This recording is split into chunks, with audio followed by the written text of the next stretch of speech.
মুক্তিপুর গ্রামের মানুষ এভাবেই বাঁধ ফুটো করে সরাসরি নিজেদের চাষের জমিতে জল নিয়ে আসে। তারা বুঝতেও পারে না যে এভাবে বাঁধের কতটা ক্ষতি তারা করছে।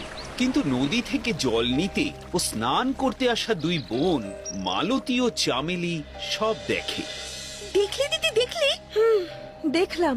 এভাবে বাঁধের গায়ে কত ফুটো করেছে দেখেছিস? চল তো, ওদের বোঝাতে হবে।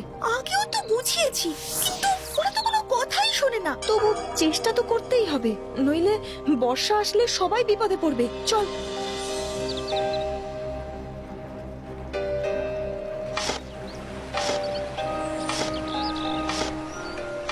দেখো, তোমরা এভাবে বাঁধ ফুটো করো না, বর্ষা আসলে গ্রাম ভেসে যাবে।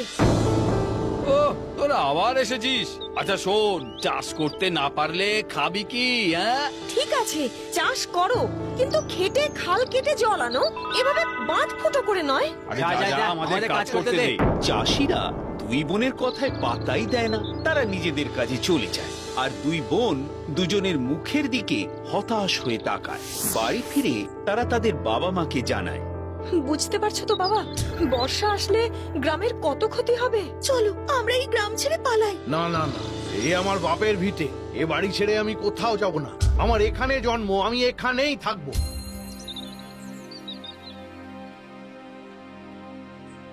যা, বাবাও তো আমাদের কথা শুনলো না দিদি। এখন কি হবে? কিছু একটা তো করতেই হবে। গ্রামের মানুষ সবাইকে বাঁচাতে হবে। কিন্তু কিভাবে? সেটাই তো ভাবছি। কোনো একটা উঁচু জায়গা খুঁজে বার করতে হবে, যেখানে গ্রামের সবাই আশ্রয় নিতে পারবে। সবাই? এমন জায়গা তো আমাদের গায়ে নেই। নেই তো কি হয়েছে, বানাতে হবে। আচ্ছা, আমাদের গ্রামে সবচেয়ে উঁচু কি বলতো? গাছ, তাল গাছ, আম গাছ, বট গাছ। ঠিক বলেছিস, ওতেই হবে। এই দিদি, কি করবি রে? বলবো, আমরা খেয়ে দিয়ে উঠে বেরোবো, ঠিক আছে? এখন চল, খেতে চল।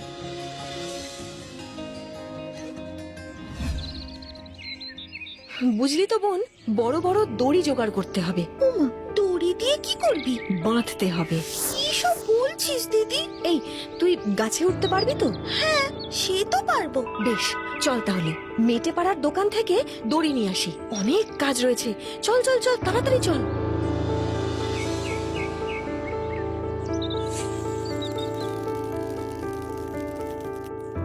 হ্যাঁ রে, কি ব্যাপার বলতো তোদের? ঘরেও টিকি দেখা যায় না। আর এসব কি করছিসটা কি? যাতে বর্ষা এলে আমরা বেঁচে যাই তার ব্যবস্থাই করছি। মানে এসব হাবিজাবি ভাবনা? না মা, তুমি বুঝতে পারছো না।